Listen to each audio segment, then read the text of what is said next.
EHIE 142 आधुनिक पूर्व Asia का इतिहास।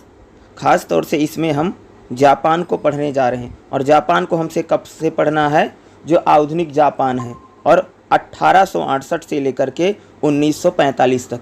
इसमें जितने इम्पोर्टेंट क्वेश्चन है साथ में उसको एक्सप्लेन भी करूंगा ताकि आप अच्छे से क्वेश्चन को समझ सकें। और जितने इम्पोर्टेंट मैं बता रहा हूं उनको अपनी बुक में मार्किंग कर लेना या उनको आप प्रिपरेशन करके ज़रूर जाइएगा, क्योंकि ज़्यादातर क्वेश्चन आपको एग्ज़ाम में वही देखने को मिलेगा। ठीक है, तो देखिएगा इस बुक को हम लोग शुरू करते हैं। तो सबसे पहले इसमें बात करूँगा एक एक चैप्टर में से जो जो इम्पोर्टेंट रहेगा मैं सारा बता दूंगा कि कौन कौन सा आपको करके जाना रहेगा। ठीक है, लगभग अगर आप देखेंगे तो इसमें बुक में आपको 14 चैप्टर दिए गए हैं और ये 14 के 14 चैप्टर में से ही आपसे क्वेश्चन ज़्यादातर पूछे जाते हैं। अगर मैं बात करूँ लगभग 1-2 चैप्टर शायद छूट जाता होगा, नहीं तो लगभग हर एक चैप्टर से हमें क्वेश्चन ज़्यादा देखने को मिलता है। यहाँ पर सबसे जो इम्पोर्टेंट चैप्टर है वो मेजी को लेकर के खूब पूछा जाता है। उसकी पुनर्स्थापना कैसे हुई, वहाँ पर विद्रोह कैसे हुए या वहाँ पर आंदोलन कैसे हुए, इसको लेकर के खूब पूछा जाता है। ठीक है, ख़ास तौर से मेजी को लेकर के एग्ज़ाम में क्वेश्चन आते रहते हैं। जैसे जापान में राष्ट्रवाद कैसे आया, ठीक है, या जापान जो था वो जापान का क्या प्रभाव पड़ा, इस प्रकार के क्वेश्चन ज़्यादा रहेंगे। 2-3 चैप्टर हैं वो इम्पोर्टेंट हो सकता है, उससे क्वेश्चन ज़रूर आता है। साथ में जापान में राजनीतिक दल जो है ये थोड़ा सा आ सकता है, पूछा जा सकता है, या आधुनिक जापान के निर्माण में किसका योगदान है, या यहाँ पर जो बुद्धिजीवी वर्ग था, जो इंटेलेक्चुअल था, या सेकंड वर्ल्ड वॉर का खास तौर से क्योंकि आप सबको पता है जापान धुरी राष्ट्रों में शामिल रहा। ठीक है, क्योंकि यहाँ तक हम सेकंड वर्ल्ड वॉर तक चीज़ों को पढ़ेंगे। और जापान में भाई सेकंड वर्ल्ड वॉर होने के बाद द्वितीय विश्व युद्ध, आपको सबको पता कि अमेरिका ने नागासाकी हिरोशिमा पर ही बम गिराए थे। और जो जापान था आप सबको पता कि ये धुरी राष्ट्रों में किसके साथ शामिल था, इटली और उनके साथ शामिल था। ठीक है, तो मोस्टली जापान का बहुत सारा एक प्रकार से दर्दनाक भी रहा, जिस प्रकार से नागासाकी हिरोशिमा पर बम गिरे, बहुत ज़्यादा उनको खामियाजा भुगतना पड़ा। उसके बाद हम लोग जापान को देखते हैं सेकंड वर्ल्ड वॉर में, कह सकते हैं इतना भयंकर दुष्परिणाम जापान के साथ हुआ, लेकिन उसके बाद अब प्रेजेंट टाइम में हम देखते हैं जापान जो है बहुत अच्छी गति से और तेज़ी गति से उसकी जो अर्थव्यवस्था, जो GDP है वो हमें बढ़ती हुई दिखाई भी दे रही है। ठीक है, तो देखते हैं सबसे पहले एक एक चैप्टर को लेकर के बात करते हैं। देखिएगा हमारा चैप्टर नंबर 1 क्या है, आधुनिक जापान का मूल आधार क्या है, यानी जो आधुनिक जापान का निर्माण हुआ उसका आधार क्या, यानी उसका स्ट्रक्चर क्या। तो खास तौर से हम सबसे पहले बात करेंगे जो जापान है उसकी भौगोलिक स्थिति क्या है। जापान कहाँ पर स्थित है, आप सबको पता कि जो जापान है वो एशिया में स्थित है। इसमें हम बात करेंगे कौन सा क्वेश्चन एग्जाम में आ सकता है। तो खास तौर से मेरी तरफ से अगर आप देखोगे तो सबसे पहले इसमें आप लगाइएगा शास्त्रीय जापान का निर्माण, एक बार आ चुका है। ठीक है, अभी लेटेस्ट में पूछा गया था तो ये आ सकता है। ठीक है, तुकुगावा की शक्तियों का उद्भव, ये आ सकता है, इसे लगाना।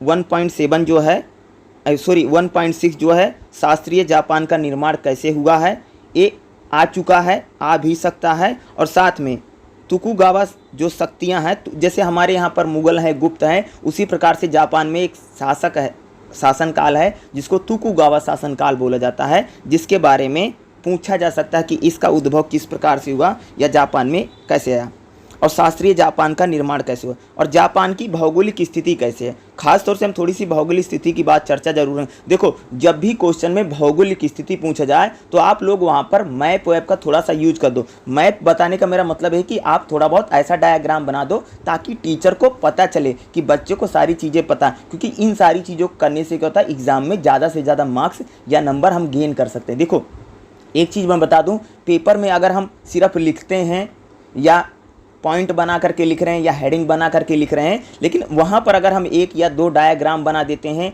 पेन से ही बना देते हैं, पेंसिल का नहीं बनाना है, इन चीज़ों का अगर हम यूज करते हैं ना तो टीचर को बहुत अच्छा मैसेज जाता है और शायद टीचर आपको ज़्यादा नंबर दे सकता है। तो खास तौर से जब भी भौगोलिक स्थिति पूछे या राजनीतिक स्थिति पूछे या किसी प्रकार की, जहाँ पर भी थोड़ा बहुत भी अगर आप डायग्राम को बना सकते हैं या कुछ भी पेन से ही बनाना रहता है, वहाँ पर कोई रंग नहीं भरना रहता है, इसलिए मैं बता दूं, तो उन चीज़ों का अगर आप यूज करेंगे तो शायद मैं कह सकता हूं कि नंबर ज़्यादा आ सकते हैं या नंबर आपको मिल सकता है।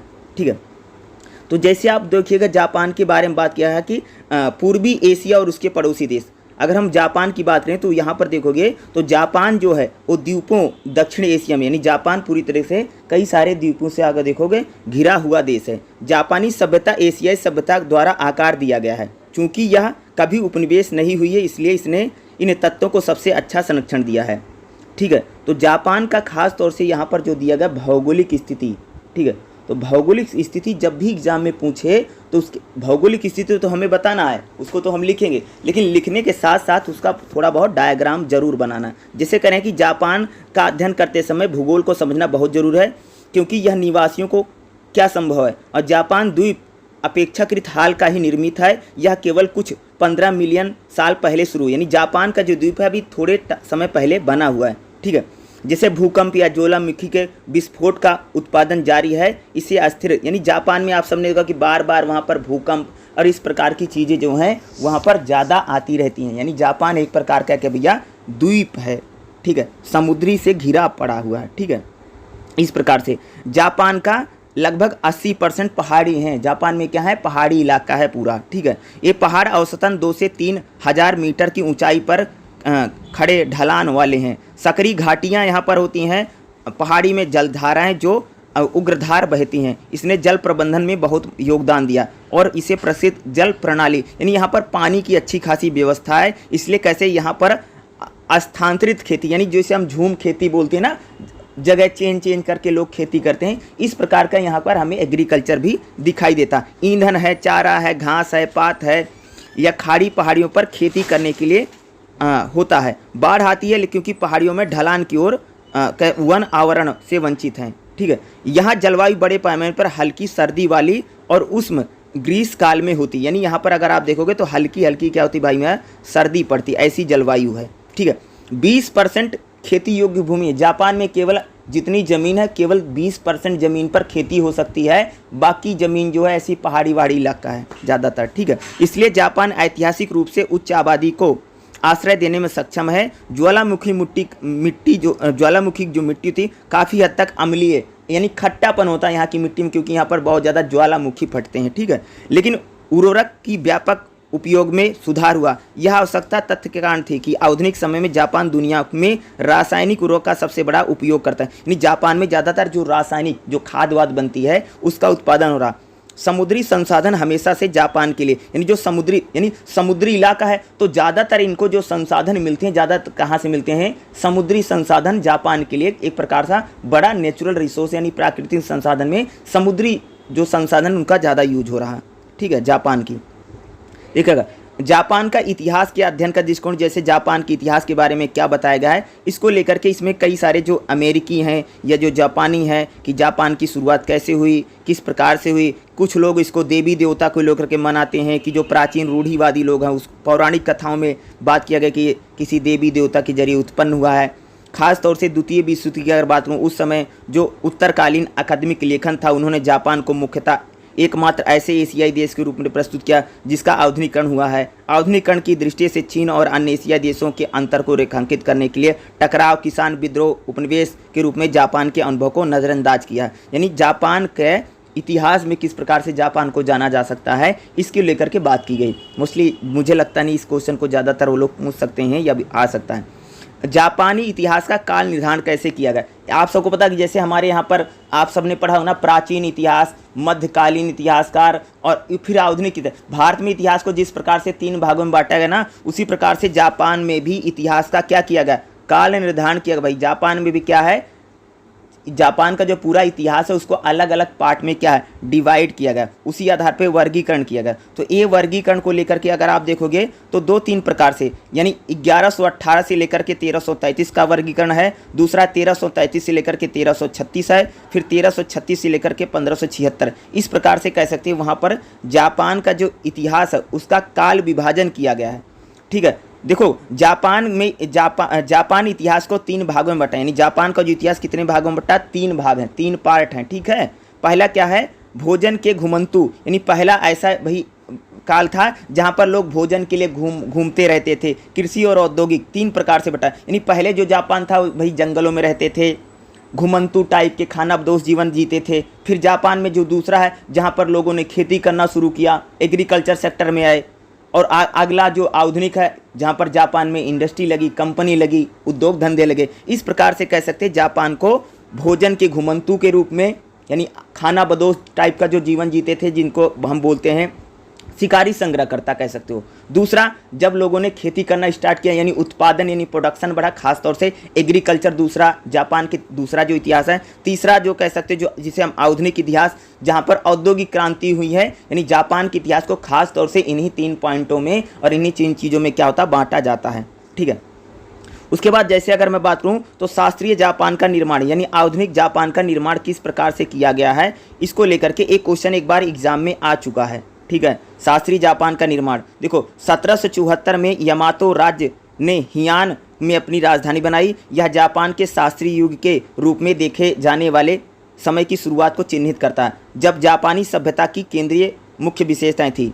हियान की शुरुआत अवधि सीमा 794 से, जब हियान कायो में राजधानी का निर्माण हुआ, से लेकर के 1185 तक चली है। ठीक है, यानी यहाँ पर देखोगे तो लंबी अवधि लगभग 400 वर्षों तक की अवधि जापानी इतिहास में क्या है मानक मानी जाती है। तो जापान का जो निर्माण हुआ है उसको लेकर के शास्त्रीय जापान उसी को बोला जाता है। एक बार एग्जाम में क्वेश्चन आ चुका है। ठीक है, लेटेस्ट अभी जो पेपर हुआ था उसमें इस क्वेश्चन को पूछा गया था। ठीक है, लेकिन जो बहुत ज़्यादा लेटेस्ट होते हैं उसको बहुत ज़्यादा मुझे लगता नहीं रिपीट हो सकता है।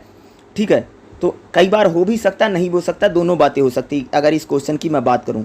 ठीक है, जो 1.6 में दिया गया है। ठीक है, क्योंकि मुझे लगता नहीं इसको ज़्यादा रिपीट हो सकता है। ये थोड़ी से अगले जो क्वेश्चन रिपीट हो सकता है हम उसकी बात करते हैं। ये जो है अगला जो नेक्स्ट एक क्वेश्चन है मैं बता देता हूँ। हिदेयोशी जो है एक सामान्य जन जो जापान का शासक बना। देखो 1582 में नोबुनागा की हत्या कर दी गई। उसके बाद यहाँ पर हिदेयोशी 1536 से लेकर के 1598 तक जापान को एकजुट करने वाले व्यक्ति माने जाते हैं। यानी जिसने हिदेयोशी क्या है भैया, जिसने जापान को एकजुट किया था, यानी कह सकते जिसने जापान का एकीकरण किया है। ठीक है, उसको माना जाता है। हिदेयोशी क्या है, एक सामान्य आदमी था जो जापान का शासक बना। ठीक है, इसने जापान के एकीकरण में कह सकते अपनी भूमिका निभाई। और इसने कब से कब तक शासन किया, 1536 से लेकर के 1598 तक। काफ़ी लंबा टाइम पीरियड है, 50 साल से भी ज़्यादा आप लोग कह सकते जब इन्होंने शासन किया है, इनका टाइम पीरियड माना जाता है। ठीक है, हिदेयोशी वाला थोड़ा इंपॉर्टेंट आ सकता है। ठीक है, जिसने तोकुगावा की शक्तियों का जो उद्भव है ये आ सकता है, लेकिन तोकुगावा की शक्तियों का उद्भव देखो जब हिदेयोशी की मृत्यु हुई तब वहाँ पर तोकुगावा कह सकते वहाँ पर आए। ठीक है, तोकुगावा यूसी यानी 1542 से लेकर के 1616 नोबुनागा के समय पूर्वी जापान में शक्तिशाली थे और हिदेयोशी के उनके संबंधों में उतार चढ़ाव देखा गया, लेकिन बाद में महसूस किया गया कि टकराव ठीक नहीं है। हिदेयोशी की मृत्यु के बाद यूसु ने नए दम्माइयों के साथ एक गठबंधन बना करके अपना वर्चस्व स्थापित किया। ठीक है, तो तोकुगावा शक्तियों का जो उद्भव हुआ है ये थोड़ा सा एग्जाम में पूछा जा सकता है। ठीक है, बाकी तो पहले चैप्टर में जो मोस्टली इम्पोर्टेंट है, क्योंकि जहाँ तक मुझे लगता है कि जापान का जो ना ख़ास तौर से इसका जो पूछा गया कि जापान के बारे में जो स्टार्टिंग में जो मैंने क्वेश्चन लिया था कि जापान की स्थिति बताओ, जापान कहाँ पर स्थित है, या जापान की जलवायु कैसे है, यहाँ पर काल निर्धारण कैसे किया गया, थोड़े इंपॉर्टेंट हो सकते हैं। ठीक है, इनको जरूर रिवीजन करें पहले चैप्टर में, तो यही पढ़ करके जाना है खास तौर से। ठीक है, उसके बाद हमारा चैप्टर नंबर 2 रहेगा। देखो चैप्टर नंबर 2 बहुत इंपॉर्टेंट है मेरे हिसाब से। क्या है, प्रारंभिक आधुनिकता। यानी जापान में आधुनिकता का जो निर्माण हुआ है वो हम बात करेंगे तोकुगावा को लेकर के खूब क्वेश्चन पूछे जाते हैं। आप सबको बता दूं, जैसे हमारे यहाँ पर मौर्य काल है, गुप्त काल है, दिल्ली सल्तनत, यहाँ पर देखोगे हमें दिखाई देते हैं मुगल हैं, उसी प्रकार से भाई मेरे वहाँ पर तोकुगावा है। तोकुगावा क्या है, एक शासन काल है। जैसे मुगल थे उसमें कई तोकुगावा शासन कई सारे राजा आएंगे। ठीक है, तो इम्पोर्टेंट क्या पूछा जाता है ध्यान रखना, तोकुगावा जो पूछे तोकुगावा शासन काल की विशेषता बताओ, या तोकुगावा शासन काल की प्रशासनिक संरचना, यानी तोकुगावा में प्रशासन कैसा था, अर्थव्यवस्था कैसी थी, या तोकुगावा में बौद्धिक अवधारणाएं, यानी यहाँ पर जो नए नए थिंकर आते हैं या जो बौद्धिक अवधारणाएं आती हैं उसको लेकर के पूछा जा सकता है। या तोकुगावा जापान में संस्कृति कैसे है, या तोकुगावा का पतन, खास तौर से तोकुगावा शासन काल की प्रशासनिक संरचना, अर्थव्यवस्था, बौद्धिक धारणाएं, संस्कृति, या तोकुगावा का पतन, ये आपके लिए क्या हो सकता है, इम्पोर्टेंट हो सकता है तोकुगावा को लेकर के।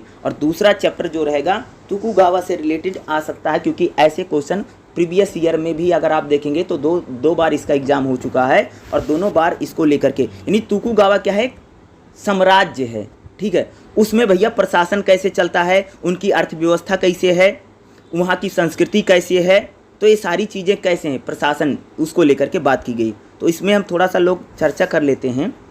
खास तौर से देखिएगा प्रशासनिक संरचना, देखिएगा प्रशासन के नियमितीकरण धीरे धीरे सुगुन की शक्ति को कमज़ोर बना दिया, जिनको कभी कभी उनके प्रशासनिक अधिकारियों का प्रभावहीन कर दिया, ठीक है। सुगुनों ने प्रारंभिक दौर में शक्ति का इस्तेमाल किया, लेकिन धीरे धीरे 1666 में यह प्रशासनिक प्रमुखों के पास चली गई। पहले महाप्रबंधक जो होता था, बाद में उसको मुख्य पारिषद के पास चली गई। यह ओहदे की बजाय योग्यता, यानी पहले ओहदा था, अब योग्यता के आधार पर लोगों को रखा जाता था। भाई योग्यता होगी तभी आपको रखेंगे, प्रशासन में रखा जाएगा, ठीक है। यह एक अधिक जटिल अर्थव्यवस्था के प्रबंधन के लिए प्रशिक्षित नौकरशाही।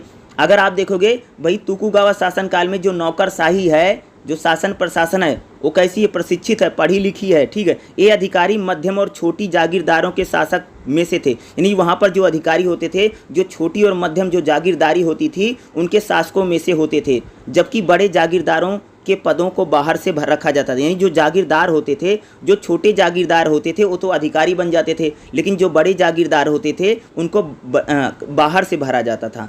जो घराने तोकुगावा घराने को वापस दे सकते थे, उन्हें भी पदों से बाहर रखा गया। अधिकारियों को समवर्ती नियुक्ति दी जाती थी, उन्हें अधिकारियों के बीच अदला बदला, नहीं अधिकारियों की क्या होती है यहाँ पर, प्रशासन भैया अदलते बदलते हैं। जैसे आज तो तुमको कोई डिपार्टमेंट दिया, कल आपको कोई दूसरा डिपार्टमेंट दे देते हैं, यानी बदलाव होता रहता था, चेंज करते रहते थे, ठीक है। खास तौर से तोकुगावा शासन काल में प्रशासन को लेकर, प्रशासन की दृष्टि से तोकुगावा प्रणाली एक स्तर पर राष्ट्रीय सरकार थी, यानी तोकुगावा का जो प्रशासन था एक प्रकार से कह सकते राष्ट्रीय सरकार, यानी उस प्रकार से चलता था, ठीक है। दूसरे स्तर पर एक बड़ी दम्मयू की सरकार थी, शीर्ष पर सुगुन ने 4 कार्यकारी की देखरेख की थी। इसके लंबे समय तक सत्ता का केंद्र बदलता रहा, कभी कभी महत्वपूर्ण पदों पर काम करते हुए कुछ व्यक्ति शक्तिशाली हो जाते, यानी जैसे कोई व्यक्ति लंबे समय तक अगर प्रशासन में रहता तो कई बार क्या होता भाई, खुद को मजबूत कर लेता था, यानी पढ़े लिखे लोगों को प्रशासन में रखा जाता था। या कई बार होता था कि जो प्रशासन में लोग होते थे वो उनका प्रभाव इतना ज़्यादा बढ़ जाता था, कई बार वो खुद को ही क्या कर लेते थे, बहुत ज़्यादा मजबूत। तो तोकुगावा शासनकाल की प्रशासनिक संरचना जब भी पूछेगा तो आपको सारी चीज़ें, यानी तोकुगावा शासन जब पूरा आएगा तो आपको सारी चीज़ें उसमें बतानी पड़ेगी। जैसे प्रशासन के बाद हम लोग किसकी चर्चा करेंगे इसमें, अगर आप देखिएगा, ठीक है। तोकुगावा की अर्थव्यवस्था क्या, तोकुगावा अर्थव्यवस्था जहाँ ग्रामीण अर्थव्यवस्था, यानी तोकुगावा की जो अर्थव्यवस्था गाँव की अर्थव्यवस्था, ठीक है, कई महत्वपूर्ण तरीकों से बदल गई है। शांति और समृद्धि के साथ देखोगे तो किलेबंद शहर हैं तोकुगावा में भैया, जो शहर हैं उनको किले बंद किए गए हैं, ठीक है। औद्योगिकरण होने से पहले उच्च स्तर पर नगरीकरण, यानी यहाँ पर शहरीकरण हुआ है। 18वीं सदी के अंत तक राजधानी ईदो की आबादी लगभग 10 लाख थी, जो इसे दुनिया की सबसे बड़ी यानी बड़े शहरों में बनाती थी। पूर्व औद्योगिक यूरोप की तुलना में जापान में अनेक शहरी केंद्र हैं। शहरों में बढ़ती मांग के कारण कह सकते हैं यहाँ पर शिल्पकार, यानी अर्थव्यवस्था में यहाँ पर क्या शिल्पकार हैं, दुकानदार हैं, ठीक है, इस प्रकार के, यानी किलेबंद शहर हैं, इस प्रकार की चीज़ें हैं, जिसकी 50 लाख से अधिक आबादी है। सड़कों का विकास हुआ है, समुद्री सड़कें हैं, पर्वतीय सड़क यानी सड़कों का निर्माण किया गया है। वाणिज्य और संचार में भी कह सकते हो यहाँ पर सुधार किया गया है। तोकुगावा शासनकाल में हम अर्थव्यवस्था की बात करें, मुख्यतः ग्रामीण अर्थव्यवस्था है, लेकिन कह सकते हैं ग्रामीण अर्थव्यवस्था के साथ साथ धीरे धीरे इस अर्थव्यवस्था में हमें विस्तार भी देखने को मिलता है। उसी प्रकार से तोकुगावा शासनकाल में नगरीकरण कैसे हुआ और संस्कृति कैसे, देखो सिंपल सी बात आप सबको पता कि जैसे जैसे कृषि बढ़ी, उत्पादन बढ़ा, भाई जब व्यापार होगा ज़्यादा से ज़्यादा, जब ट्रेड होगी, और या कह सकते जब कृषि बढ़ेगी, तो कृषि या कह सकते व्यापार ने क्या किया, शहरीकरण को बढ़ावा दिया। और यहाँ की थोड़ी सी संस्कृति की बात करेंगे, क्योंकि संस्कृति कई बार पूछी जा सकती है, पता होनी चाहिए। तोकुगावा समाज, इसके आसपास चरित्र निर्माण कहीं अधिक जटिल है। इसमें सुमरई, किसान, कारीगर, व्यापारी से बने होने का सुझाव मिलता है। कुलीन वर्ग एक छोटा वर्ग था जो क्योतो में एक सीमित था। योजनाबद्ध, यानी लगभग 4 लाख अधिक शहर रहते थे। उन्हें वंशानुगत पेंशन मिलती थी, लेकिन अनेक गरीब परिस्थितियों में रहते थे। खेती और प्रशिक्षण या अन्य कोई पेशा अपनाते थे। व्यापारियों में समृद्धि बढ़ी, जबकि कारीगर मुख्यतः बड़े शहरों में थे। ये सब रोजगार वाले थे, दम्भइयों और धनी संरक्षकों के लिए काम कर रहे थे। किसानों का सबसे बड़ा वर्ग वास्तव में एक बहुत विविधता वाला था, जो धनी और जमींदारों से लेकर के शिक्षित और अक्सर उपरोजगार वाले शामिल थे। गरीब और निरक्षर श्रमिकों को तक के लोग आते थे। यानी कह सकते हैं तोकुगावा शासनकाल में देखोगे तो यहाँ पर जो हम शहरीकरण की बात करें और साथ में अगर देखोगे तो यहाँ पर संस्कृति सभ्यता का, तो शहरों में जो देखो किस प्रकार से लोग बसे हुए थे उसको शहरीकरण के कारण शहर की आबादी में एक पूरे वर्ग के लोगों को वृद्धि में जन्म दिया जो आधिकारिक समाज से बाहर थे। दुकान में काम करने वाले, दिहाड़ी मजदूर, घरेलू नौकर, बहिष्कृत समूह, जिन्हें चर्चा में अक्सर अनदेखा किया गया, वहाँ ऐसे लोगों की संख्या बढ़ रही थी जो आवारागर्दी, शहरी गरीबी के रूप में वर्गीकृत थे। समाज हाशिए के सबसे नीचे एटा जो तथाकथित अशुद्ध व्यवसाय में लगे हुए थे, यानी जो लोग अशुद्ध व्यवसाय करते थे छोटा टाइप का, उनको एटा बोला जाता था। ठीक है, यहाँ इनमें मनोरंजन करने के लिए कहानी सुनाने वाले बल्कि वैश्याएँ, यहाँ पर अगर आप समाज को देखोगे तो यहाँ पर बहुत सारे लोग कहानी सुनाते थे, वैश्याएँ भी होती थी यहाँ पर। ठीक है, जिस्म फरोशी का धंधा भी भाई चलता था। तोकुगावा समाज में वैश्यावृत्ति को एक नैतिक समस्या के रूप में नहीं बल्कि एक प्रबंधन के रूप में, वैश्यावृत्ति जो थी तोकुगावा शासनकाल में अगर आप देखोगे तो समस्या नहीं थी, प्रॉब्लम नहीं थी, बल्कि भाई उसका एक पूरी तरीके से मैनेजमेंट किया गया था। लाइसेंस प्राप्त क्षेत्रों में इसकी अनुमति थी, यानी कह सकते जो वैश्यावृत्ति होती थी इसके लिए बाकायदा जापान में लाइसेंस मिलता था। ठीक है, उसके बाद देखोगे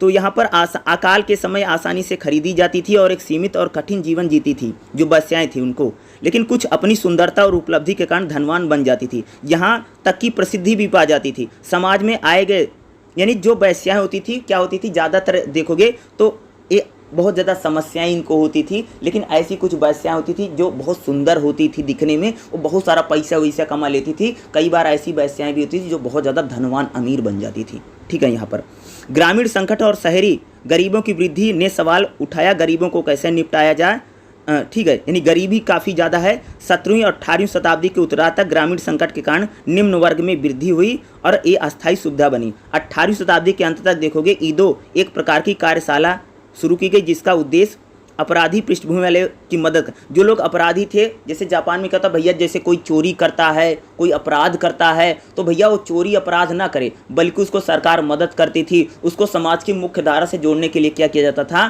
काम किया जाता था। ठीक है, जैसे हमारे देश में देखते नहीं भाई, अगर कोई चोरी वोरी करता है तो उसको पकड़ करके डायरेक्ट जेल में डाल दो, उसको सुधरने का कोई मौका नहीं मिलता है ना। लेकिन जापान में ऐसा नहीं था, बल्कि उन लोगों को सुधारने के लिए, उन लोगों की मदद करने के लिए तमाम तरह के उनको रोजगार मिल सके। अरे भाई जो चोरी करा मतलब क्या है, या जो गलत काम करा मतलब क्या, उसको ठीक करने का प्रयास किया जाता था। ठीक है, ज़्यादातर उनकी मदद की जाती थी। ठीक है, अगला अगर आप देखोगे तोकुगावा की बौद्धिक धारणाएं क्या, आमतौर पर कहा जाता है कि अपनी सैन्य शक्तियों के माध्यम से शासक बने तोकुगावा के जो लोग थे, लेकिन कन्फ्यूशियसवाद विचारों का इस्तेमाल करके उसने सरकार बनाई। कन्फ्यूशियस विचारों से लोग प्रारंभिक समय से अवगत थे, लेकिन तोकुगावा शासनकाल के दौरान उन्होंने सरकार अर्थव्यवस्था के लिए पारिवारिक और नैतिक, देखो एक चीज़ मैं बता दूं, अभी मैं थोड़ी देर पहले एक बुक और पढ़ा रहा था, खास करके यहाँ पर मैं थोड़ा सा बता देता हूँ, ध्यान रखना। देखो जापान हो या चीन हो, इन दोनों देशों में अगर आप देखोगे तो धर्म को लेकर के काफ़ी छूट रही है।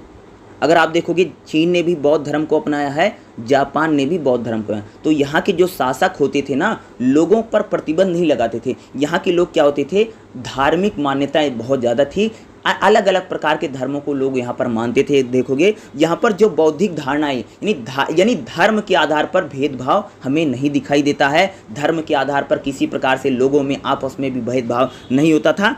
और एक प्रकार से कह सकते हैं कि यहाँ के लोग धर्म से ऊपर उठते हैं, बल्कि विज्ञान, साइंस, इन चीज़ों की ओर आगे बढ़ते, टेक्नोलॉजी की ओर जाते हैं। लेकिन धर्म को मान्यता थी, धार्मिक मान्यता रहती थी, लेकिन धार्मिक मान्यता इस रूप में लेते थे, धार्मिक आधार पर किसी प्रकार से हमें संघर्ष नहीं देखने को मिलता। जापान में धर्म के लोग करके वहाँ पर कोई दंगा हो गया हो, कोई फसाद हो गया, इस चीज़ें, ऐसी प्रकार की चीज़ें हमें बहुत कम दिखाई देती है। बाद में आप सबको पता कि जापान बाद में ज़्यादा सुधर गया जब से उन्होंने बुद्धिज्म को जब से अपनाया है, बौद्ध धर्म को फॉलो कर रहे हैं ना, भाई बौद्ध धर्म भारत से गया जापान में, चाइना में गया, तो इन दोनों लोगों ने बौद्ध धर्म को, तो उससे पहले अगर आप देखोगे तो बौद्धिक धारणा यहाँ पर जो थिंकर आते हैं, जो विचारक आते हैं, वो किस प्रकार से समाज को जगाते हैं और किस प्रकार से चीज़ों को बताते हैं, उसकी बात यहाँ पर की जा रही खास तौर से।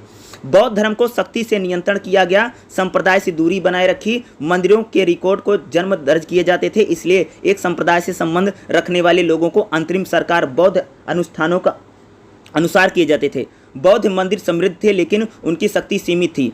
सीतो संप्रदाय ने भी महत्वपूर्ण भूमिका निभाई। कुछ लोगों ने तर्क दिया कि बौद्ध देवता सीतो देवताओं की अभिव्यक्ति है। इयासु भी शिंतो और बौद्ध देवताओं की अभिव्यक्ति के रूप में गौरवान्वित थे।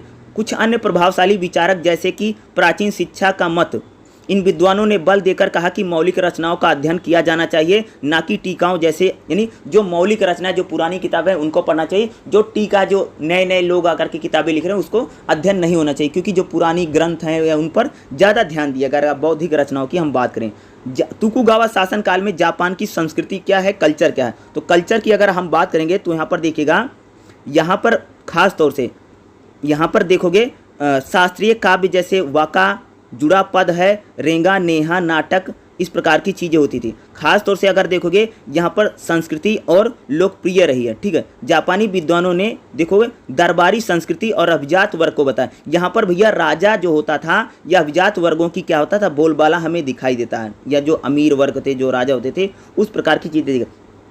शहरीकरण और आर्थिक समृद्धि के विकास ने साक्षरता में वृद्धि करके एक बड़े पढ़ाई लिखाई करने वाली जनता का निर्माण किया, जिसने जीवंत प्रकाशन उद्योग को बनाए रखा। जापान में छपाई का एक लंबा इतिहास है जो सबसे पुराना मुद्रित है, यानी 1707 में शुरू। तोकुगावा संस्कृति को जीवंत एक प्रश्न नहीं कह सकते, जब यहाँ पर लोगों ने पढ़ाई की, लिखाई की, जब मुद्रण होने लगा, उस प्रकार से कह सकते जो जापान है धीरे धीरे इसकी सभ्यता, संस्कृति, इसका जो कल्चर था उसका धीरे धीरे क्या विकास हुआ है, ठीक है। सभी रंगमंच सभी धर्मों में लोकप्रिय था।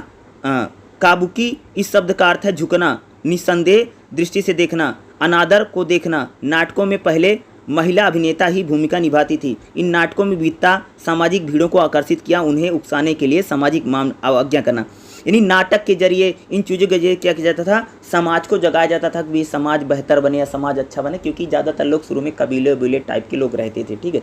या इन चीज़ों, इनकी सभ्यता, संस्कृति, कल्चर की बात कर रहे हैं, ठीक है। दृश्य कलाएं होती थी। दुनिया के चित्रों में विकास शायद तोकुगावा काल की सबसे प्रमुख विशेषता थी, ठीक है। नक्काशीदार या ब्लैक प्रिंट थे, प्रत्येक ब्लैक रंग के लिए उपयोग किया। 18वीं शताब्दी में बहुरंगीय प्रिंट, कभी कभी एक एकल सीट या प्रिंट वाले श्रृंखला जो होती थी, इन पर जो नाटक वाटक के जरिए इस चीज़ों के लेकर सभ्यता जो संस्कृति है। मुख्यतः अगर आप जापान की बात करो तो यहाँ पर कह सकते हो कि लिखाई पढ़ाई रही, या समाज जो रहा जागरूक समाज रहा, आप कह सकते हैं, ठीक है। जागरूक समाज रहा, यानी धार्मिक आडंबर हमें उतना नहीं दिखाई देता। एक समय आप देखोगे यूरोप में जितना धार्मिक आडंबर हमें दिखाई देता है कि चर्चों का इतना बोलबाला दिखता है, चर्च पूरे बूम कर रहे थे, या पादरी जितना बूम हुआ, या कह सकते पूरे यूरोप में जैसे चला, वैसे आप जापान में नहीं देखते हैं, उतना हमें नहीं दिखाई देता। यानी धार्मिक मान्यता तो है, ये नहीं कह सकते धार्मिक मान्यता बिल्कुल खत्म हो गई। धार्मिक लोगों में मान्यता है, धर्म को मान रहे हैं, लेकिन धार्मिक आधार पर हमें यहाँ पर कट्टरवाद या कट्टरता या कह सकते वो चीज़ें हमें नहीं दिखाई देती हैं, खासतौर से जापान में। यानी सभ्यता संस्कृति में देखोगे तो लोग मिलजुल करके रहते थे, धार्मिक आधार पर कट्टरवाद मूलतः हमें नहीं दिखाई देता, खास करके जापान को लेकर के अगर बात करें, ठीक है। देखिएगा चैप्टर नंबर 3। चैप्टर नंबर 3 क्या है, मेजी पुनर्स्थापना और आधुनिक जापान का निर्माण। यानी एक क्वेश्चन इंपॉर्टेंट है, कई बार प्रीवियस में पूछा गया था, आधुनिक जापान के निर्माण को बताओ। तो आधुनिक जापान के निर्माण में किन चीज़ों की बहुत बड़ी भूमिका रही। तो सबसे पहले जैसे काले जहाज़ों का आगमन, यानी यहाँ पर जहाज़ चलते हैं, क्योंकि आपको मैंने बताया कि पूरा समुद्री इलाका है, द्वीपों में बसा हुआ है, तो भील का शिकार करना जापान को, यानी भील मतलब जो मछली नहीं थी, बहुत बड़ी जो मछली होती है, जब एक क्या करते थे भैया, भील जो मछली होती थी इसका शिकार करते थे, ठीक है। और भील की मछली के जब शिकार करते थे ना भाई, मछली बेचना, इस प्रकार के कामों को ज़्यादा करते थे। बोलिए।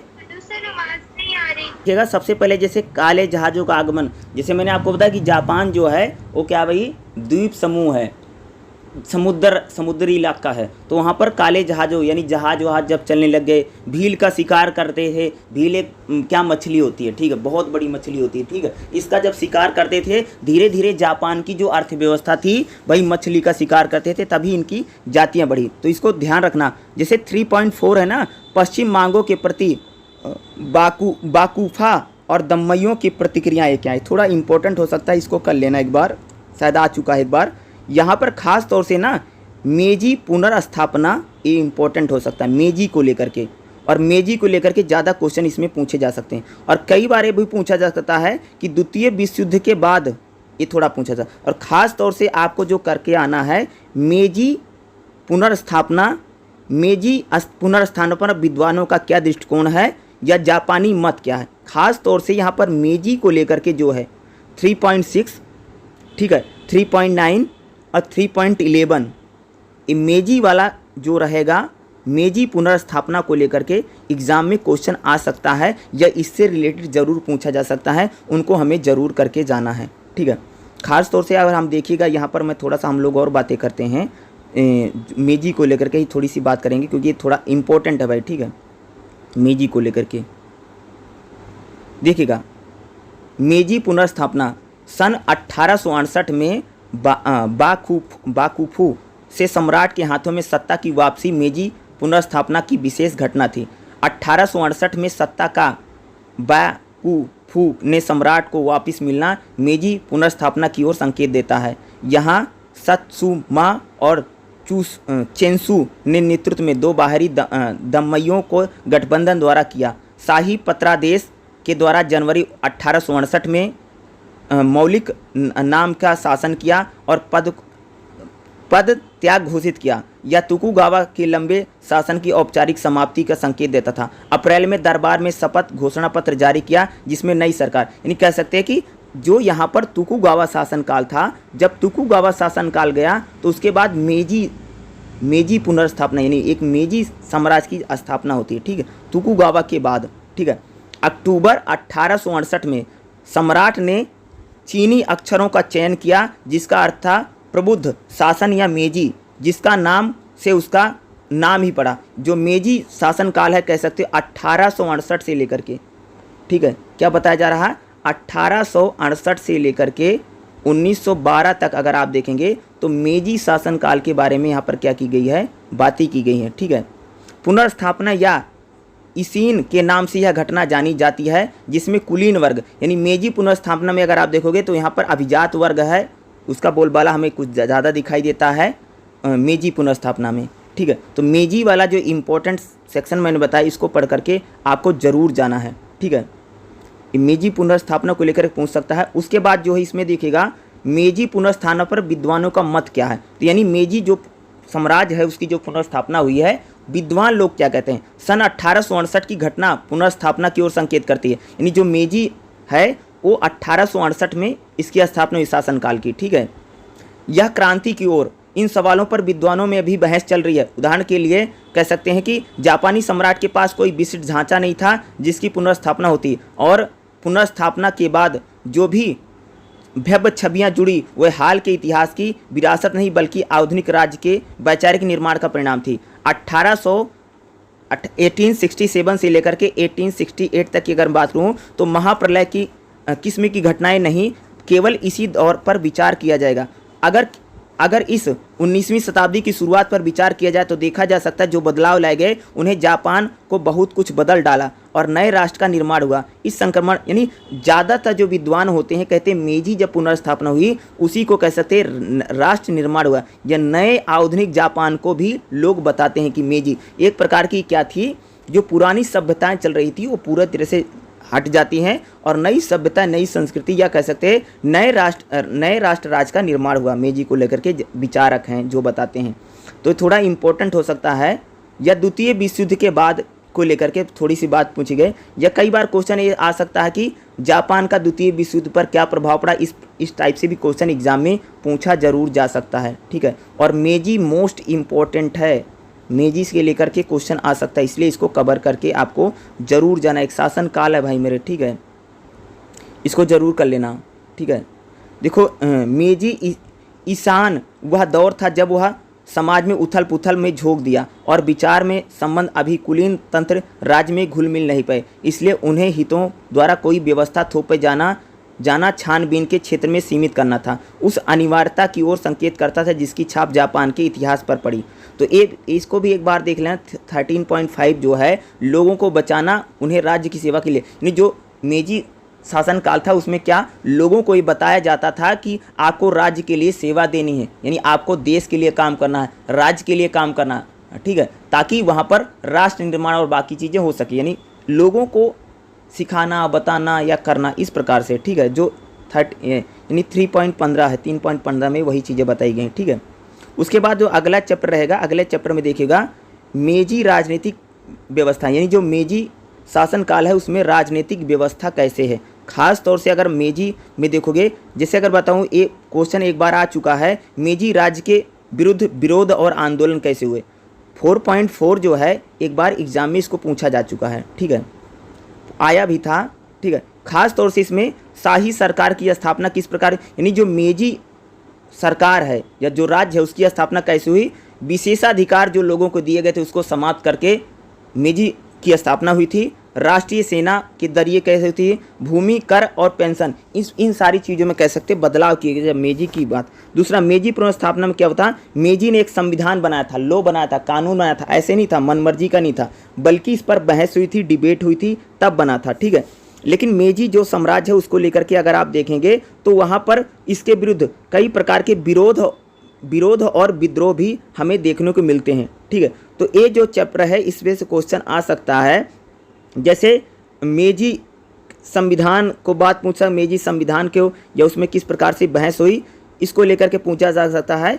या मेजी राजनीतिक व्यवस्था में सम्राट नौकरशाही, देखो मेजी जो शासन काल है ये यहाँ पर क्या है, राजा है, ध्यान रखना, राजा है और अपने अधिकारियों के जरिए, किसके, जिसको हम नौकरशाही बोलते हैं, अधिकारियों के जरिए क्या करता है, पूरे अपने शासन काल को चला रहा है, ठीक है। क्या है यहाँ पर नौकरशाही है, और नौकरशाही किस प्रकार की है, किस प्रकार से उसका सिलेक्शन किया गया, जो योग्य है, जो पढ़ी लिखी है, यानी उसका सिलेक्शन वंशानुगत नहीं है, बल्कि उसका जो वंशानुगत है स्किल को देख करके, भाई उसमें कुछ आता है जाता है नहीं, इस आधार पे उसका सिलेक्शन किया गया।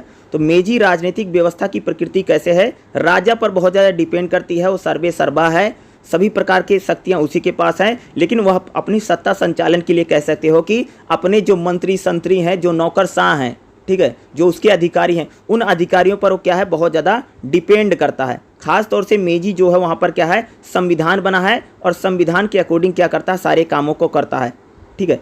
ये थोड़ा इंपॉर्टेंट हो सकता है जो मैं आपको चैप्टर नंबर 4 में बता रहा हूँ, यानी मेजी की राजनीतिक व्यवस्था ये आ सकता है। तो आपको इन्हीं चीज़ों को क्या करना है, आपको विस्तार से बताना पड़ेगा, पॉइंट बना करके, हेडिंग बना करके लिख देना, ठीक है। तो देखिएगा क्या है चैप्टर नंबर 5। चैप्टर नंबर 5 क्या है, सभ्यता और ज्ञानोदय एक सामाजिक व्यवस्था, यानी जापान में जब ज्ञानोदय का काल आता है, इंटेलेक्चुअल फेज आता है, यानी जब यहाँ पर नए नए विचारक आते हैं, नए नए थिंकर आते हैं, तो उससे जापान पर क्या प्रभाव पड़ा। खास तौर से जापान पर पश्चिम दुनिया का क्या प्रभाव पड़ा, पश्चिम के लोगों का क्या प्रभाव पड़ा, ठीक है, जापान पर। जैसे तुकुगावा शासनकाल में क्या प्रभाव पड़ा, मेजियो में क्या प्रभाव पड़ा, और जापान में जो बुद्धिजीवी वर्ग था इसने किस प्रकार से अपनी भूमिका निभाई जापान के निर्माण में। तो तुकुगावा शासनकाल में अगर आप देखोगे तो किस प्रकार से था, मेजी का तो मैंने आपको बता दिया कैसा था। तो खास तौर से इसमें देखोगे जापान का जो विकास हुआ है, खास तौर से इन्होंने एजुकेशन को अपनाया, भाई शिक्षा को लेकर के।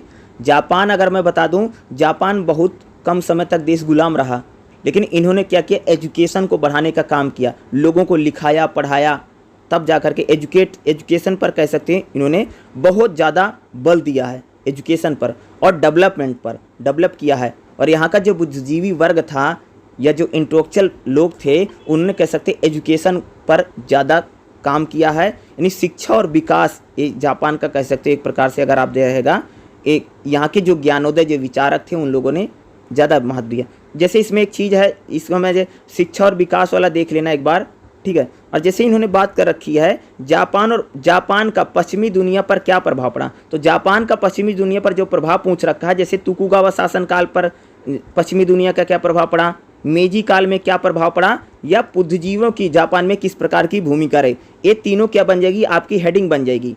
जैसे पूछा जापान पर पश्चिमी दुनिया का क्या प्रभाव पड़ा, तो पहली हेडिंग डालोगे तोकुगावा शासनकाल में क्या प्रभाव पड़ा, दूसरा बनाओगे मेजी काल में क्या प्रभाव पड़ा विचारकों का, या बुद्धिजीव जो जापान के निर्माण में जो बुद्धिजीवी यानी इंटेलेक्चुअल जो लोग थे उनकी भूमिका कैसे रही या किस प्रकार के रहे, इसको लेकर के लिखना पड़ेगा। ठीक है, उसी प्रकार से जैसे इसमें 5.4 है, इसमें अगर देखोगे रूढ़िवादी और शैक्षिक सुधार। पहले जापान में क्या था, जापान जो था पूरा रूढ़िवादी था, पुरानी मान्यताओं को मानता था, पुराने रीति रिवाज के अकॉर्डिंग चलता था, एक राजा वाजा होता, इस प्रकार से तानाशाही भी यहाँ पर रही है। ठीक है, शाही राज्य था, एक प्रकार से यहाँ पर शाही शासन था। अगर शुरू में देखोगे राज सत्ता थी, राजा होता था। ठीक है, लेकिन बाद में दूसरा ये रूढ़िवादी भी थे, पुरानी मान्यताओं को लेकर के चलने वाला समाज था। बाद में अगर जापान में देखोगे तो रूढ़िवादियों का जो प्रभाव था धीरे धीरे कम हुआ और यहाँ पर समाजवादी दृष्टिकोण आया। समाजवादी दृष्टिकोण बताता है कि भाई राज्य सरकार जो राज्य है वह लोगों की मदद करे, लोगों की यानी सोशलिस्ट जब यहाँ पर अवधारणा आई तब कैसे जापान में जो चीज़ें थी बदली और अखिल भारतीय एशियावाद पर भी काफ़ी प्रभाव पड़ा। यानी एशिया के जो अन्य देश हैं खास तौर से जापान पर सबसे ज़्यादा अगर किसी का प्रभाव पड़ा तो चीन का काफ़ी प्रभाव पड़ा है। ठीक है, तो चीन में जिस प्रकार से देखोगे वहाँ पर लोकतंत्र डेमोक्रेसी की हम बात करें उसी प्रकार से जापान का भी काफ़ी प्रभाव पड़ा है। ठीक है, दूसरा जापान देखो, जापान में पहले राजशाही थी, राजा होते थे और जापान जो था भैया रूढ़िवादी पुरानी मान्यताओं पर चलता था, राजा महाराजा के जरिए चलता था, ये जो पुराने रीति रिवाज थे उनको चलता था। लेकिन धीरे धीरे जो जापान में क्या, जब वहाँ पर थिंकर आए, इंटेलेक्चुअल आए, बुद्धिजीवी वर्ग आता है तो बुद्धिजीवी वर्ग जापान को बताता है शिक्षा। भाई जब जापान में लोग एजुकेटेड हुए, शिक्षित हुए, जब समाज पढ़ा लिखा हुआ तब समाज में क्या सोशलिस्ट अवधारणा आई और जो जापान था उस पर कह सकते हैं अखिल एशियावाद का प्रभाव पड़ा, यानी पूरी एशिया का। यानी जो पहले जो लोग राज सत्ता चलती थी अब वहाँ पर लोकतांत्रिक विचार या नागरिकों को लेकर के क्या अधिकार, उनको लेकर के जापान में एक बड़ा मोमेंट रहा है। यानी अब जापान धीरे धीरे कह सकते एक आधुनिक राज्य में धीरे धीरे क्या करेगा, प्रवेश किया। ठीक है, यानी पहले रूढ़िवादी था, पुरानी मान्यताएं चलती थी, राजा था, राजा के सामने नतमस्तक होते थे। राजशाही जापान में बहुत ज़्यादा रही, राजशाही जार जैसे अगर मैं बोलूँगा जैसे अगर आप देखोगे रूस में राजशाही रही, ठीक है, फ्रांस में राजशाही रही, पूरे यूरोप में राजशाही भरी पड़ी थी क्योंकि बाद में लोग राजशाही से ऊब गए। ठीक है, बाद में भाई ये लोग ऊब गए क्योंकि राजशाही कैसी होती है आप सबको पता है, राजा वाला मामला कैसे है। दूसरा रूढ़िवादी मान्यताएं बहुत ज़्यादा थी जापान में, तो ये जो रूढ़िवादी मान्यताएं थी और जो राजशाही है इसको अगर किसी ने तोड़ा है तो एजुकेशन ने तोड़ा वहाँ पर। जब वहाँ का समाज शिक्षित हुआ, जब समाज पढ़ा लिखा, तब जापान में कह सकते हो कि शैक्षिक सुधारों ने क्या किया, जापान के दृष्टिकोण को, जापान के लोगों को सोचने समझने की शक्ति बदल गई। अब वह तर्क के आधार पर, तर्क वितर्क के आधार पर कह सकते हो कि धीरे धीरे वहाँ का जो समाज था रूढ़िवादी बातों को छोड़ करके एक नई जर्नी में कह सकते प्रवेश किया। ठीक है, हमारा क्या है नेक्स्ट चैप्टर नंबर 6 क्या है, मेजी औद्योगिकरण। यानी जो मेजी साम्राज्य था यहाँ पर उद्योग धंधे लगे, यानी इंडस्ट्री भी लगी और इंडस्ट्री लगने से क्या रहा, मेजी जो पुनर्स्थापना इनकी जो अर्थव्यवस्था थी, अर्थव्यवस्था में बदलाव आया। या यहाँ का जो मजदूर संघ था, यहाँ पर जो भाई जब कंपनी लग गई, जब फैक्ट्री लगी तो कंपनी और फैक्ट्री लगने से क्या हुआ कि यहाँ पर लोग कंपनियों में काम करते थे, यहाँ पर मजदूर यूनियन बनने लग गई। और क्या मेजी पुनर्स्थापना कह सकते हैं, इसकी जो अर्थव्यवस्था थी धीरे धीरे जो इकोनॉमी थी वो बढ़ी। पहले देखो हम लोगों ने शुरू में बात किया कि जापान में 20% ही ज़मीन है जहाँ पर खेती हो सकती है, ज़्यादातर पहाड़ी इलाका है या ऐसा इलाका है जहाँ पर खेती नहीं होती है। 20% पूरे जापान में खेती होती थी। तो भाई जब केवल 20% खेती है तो एग्रीकल्चर सेक्टर बहुत बड़ा नहीं हो सकता था। तो जब यहाँ पर एग्रीकल्चर की जगह पर जहाँ पर इंडस्ट्री लगी, उद्योग धंधे लगे और उद्योग धंधे लगने से क्या हुआ, जापान के विकास में गति पकड़ी और ख़ास तौर से जो पूरी जीडीपी थी यानी जो पूरी इकोनॉमी जो अर्थव्यवस्था थी वो उद्योग आधारित चली गई। और जब उद्योग धंधे लगे तो कह सकते हैं वहाँ पर कंपनी में मजदूर काम किए, मजदूरों का एक प्रकार से क्या रहा कि विकास हुआ और मजदूर धीरे धीरे मजदूर संघ बने।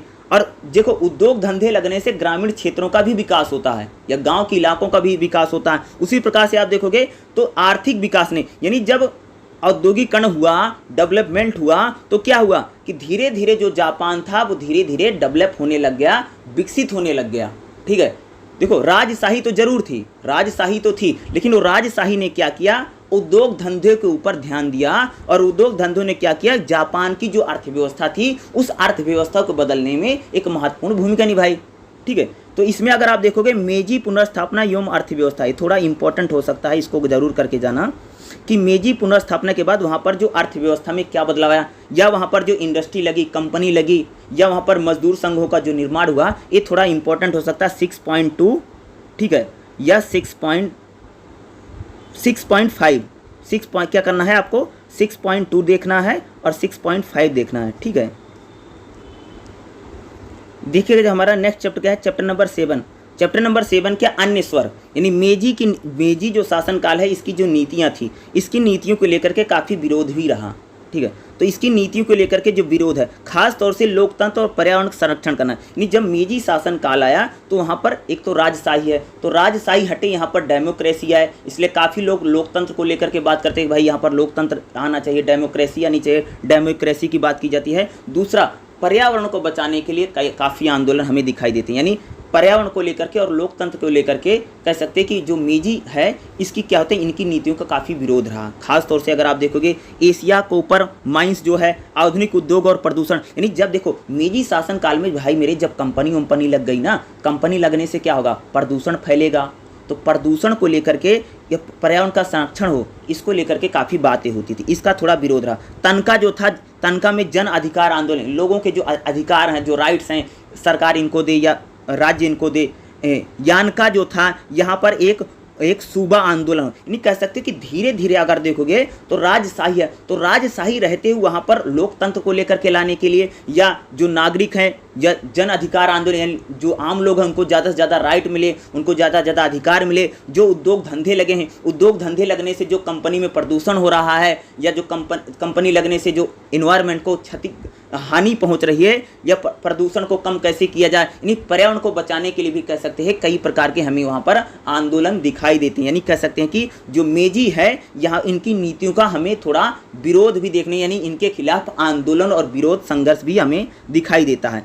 उसके प्रकार से देखोगे धर्मनिरपेक्षता की ओर सूची, देखो यहाँ पर क्या था कि जापान में धीरे धीरे लोग धर्मनिरपेक्ष, यानी भाई धर्म के आधार पर किसी प्रकार का भेदभाव ना हो, या हर एक धर्म को समान मानना, या धार्मिक आधार पर किसी प्रकार के भेदभाव ना हो, इसको भी लेकर के कह सकते हो वहाँ पर एक जागरूकता आई। गरीबी समाप्त करना और समतावादी समाज की बात की गई, भाई जो गरीबी थी उसको समाप्त करो, और समाज में समतावादी, यानी समाज के हर व्यक्ति को बराबर किया जाना चाहिए। ये नहीं है कि भाई उद्योगपति अलग है और इंडस्ट्रियल अलग है, यानी कह सकते हो कि धीरे धीरे अब जापान में क्या हो रहा था कि यहाँ पर सामाजिक समरसता की बात होने लगी, यानी समाज के हर एक तबका जो है उसका क्या, उसकी सामाजिक स्थिति जो है उसको ठीक किया जाए, ठीक है। दूसरा, गरीबी को समाप्त करना, क्योंकि वहाँ पर देखो भाई कोई भी देश रहा होगा तो गरीबी जो है, जो भुखमरी है, इस प्रकार की समस्याओं को सोल्व करना तथा समाज का एकीकरण करना और समाज में बराबरी लाने के लिए प्रयास करना। तो खास तौर से अगर आप देखोगे तो जैसे लोकतंत्र को लेकर के, पर्यावरण को लेकर के, पर्यावरण का संरक्षण हो, धर्मनिरपेक्षता को लेकर के, गरीबी को समाप्त करने को लेकर के, समाज में समतावादी चीज़ें आए, इन चीज़ों को लेकर जो नस्लीय भेदभाव होता था इसके खिलाफ कह सकते हो कि वहाँ के लोगों ने आंदोलन किया, या विद्रोह भी हमें कह सकते हो दिखाई देते हैं। चैप्टर नंबर 7 में जो चीज़ें मैं बता रहा हूँ, जैसे मान लो मेजी शासनकाल में विरोध और नीतियाँ, यानी किस आधार पर विरोध हो रहे थे, किस आधार पे लोगों ने आंदोलन किया, तो इनके क्या करना, आपको एक एक हेडिंग बना लेना है, और उसी हेडिंग को बनाने के बाद क्या करना, आपको एक्सप्लेन कर देना। जब आप थोड़ा सा चैप्टर को पढ़ेंगे तो आपको सारी चीज़ें बिल्कुल क्लियर समझ में आ जाएंगी, ठीक है।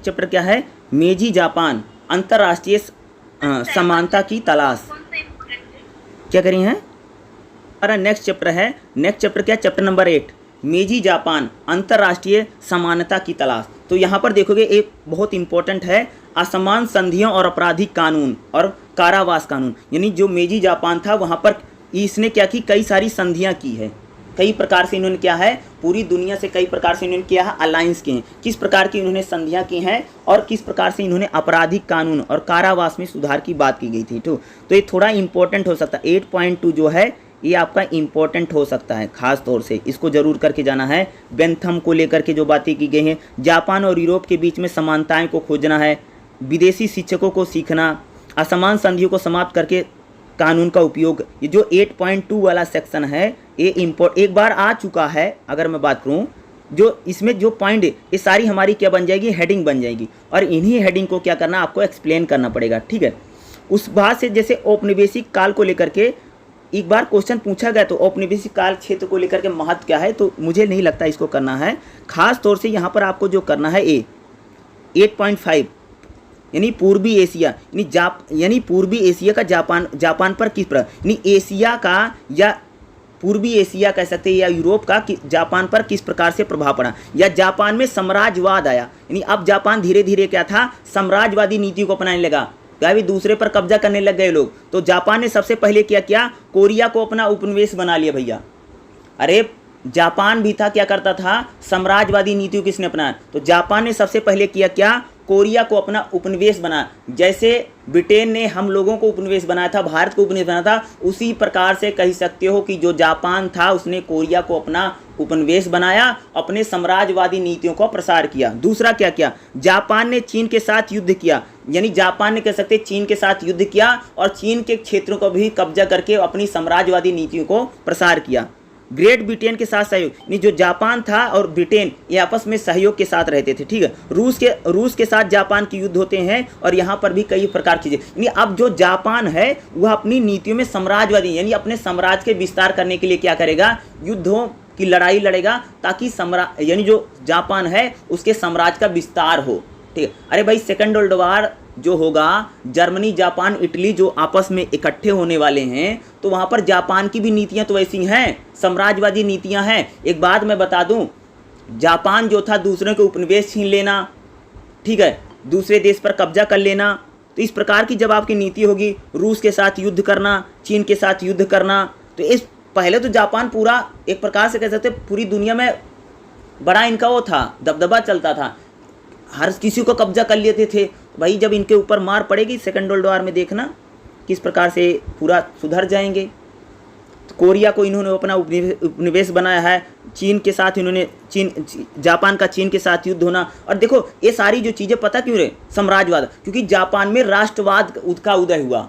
क्या हुआ, जापान में जब राष्ट्रवाद आया या कह सकते हैं यहाँ पर नेशनलिज्म आया, तो नेशनलिज्म ने एक प्रकार से कह सकते हैं जापान को इस प्रकार कि वो अपने साम्राज्यवादी नीतियों को प्रसार करने लगा, क्योंकि यूरोप में भी राष्ट्रवाद आया तो यूरोप के देश भी भाई साम्राज्यवादी नीतियों का पालन कर रहे थे, वो भी अपना उपनिवेश बना रहे थे और युद्ध लड़ रहे थे, अपने साम्राज्य का विस्तार करना, देश की विस्तार करना। उसी प्रकार से जापान था, जापान भी वही रास्ते पर चल रहा था। तो इन्होंने कोरिया पर ब्रिटेन के साथ तो इन्होंने संधि कर ली थी, रूस के साथ इन्होंने युद्ध लड़ लिया, चीन के साथ इन्होंने युद्ध लड़ लिया, तो जापान पर युद्धों का प्रभाव क्या पड़ा, तो जापान पर सेकंड वर्ल्ड वॉर का प्रभाव क्या, इसको लिख देना। लेकिन खास तौर से अगर आप देखोगे जापान धीरे धीरे अपनी नीतियों को बढ़ाने में कामयाब भी रहा। वो तो बाद में 1945 में 2 बम अमेरिका वालों ने मार दिए तब जा करके, नहीं तो जर्मनी जापान इटली कह सकते हो कि ये मूलतः अगर शायद हिटलर होता तो शायद बड़े बदलाव होते भाई मेरे, ठीक है। तो कह सकते यही है कि जापान जो है क्या साम्राज्यवादी नीतियों का प्रसार करता है, प्रतियोगी नीतियाँ, कंपटीशन, यानी और इसलिए सारी चीज़ें बनती हैं। और ये सारी चीज़ें क्यों, क्योंकि वहाँ पर राष्ट्रवाद का उदय हुआ है, राष्ट्रवादी शक्तियाँ हावी हैं, ठीक है। तो एक नेक्स्ट चैप्टर है चैप्टर नंबर 9। चैप्टर नंबर 9 क्या है, एक आर्थिक शक्ति के रूप में जापान का उदय होना। देखो जापान में जब उद्योग धंधे लगते हैं, जब कंपनी लगती है, तो जापान क्या है, एक आर्थिक यानी इकोनॉमी पावर के रूप में उभर करके सामने आता है। तो खास तौर से युद्ध काल के में औद्योगिक यानी जब युद्ध काल चल रहा था, first world war, second world war, तो जापान में औद्योगिक विकास खूब हुआ। और औद्योगिक विकास में किसका, बिजली उत्पादन खूब हुआ, विद्युत उत्पादन यानी बिजली का उत्पादन जापान में खूब हुआ।